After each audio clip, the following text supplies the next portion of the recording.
Jy was nog rustig in vaart op jou seilboot op die oop see toe dit gebeur.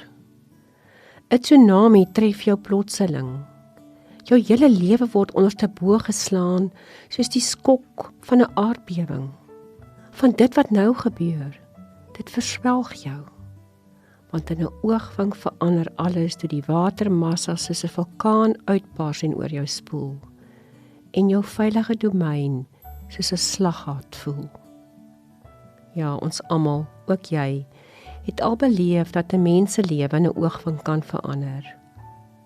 So skryf ek toe 'n onverwagse omslaan massa my getref het.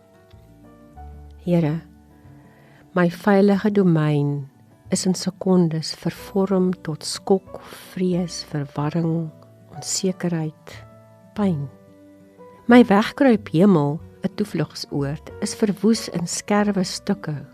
En ek voel ontuis en onrustig in my eie huis, in my eie hart. Here, U weet, en U ken my binne en buite wêreld. U is die een wat my geskep het. En ek weet, dis nou hier, Here, waar ek U, wat my ken, moet vertrou. Met my hart en gees, Here, doen ek dit, maar dit neem nie my tipiese mens emosies weg nie. Gooi asseblief 'n reddingsboei van stille vrede na my toe uit. Help my om daaraan vas te hou in die diep wete dat U verstaan en dat U nou meer as ooit, Here, by my staan.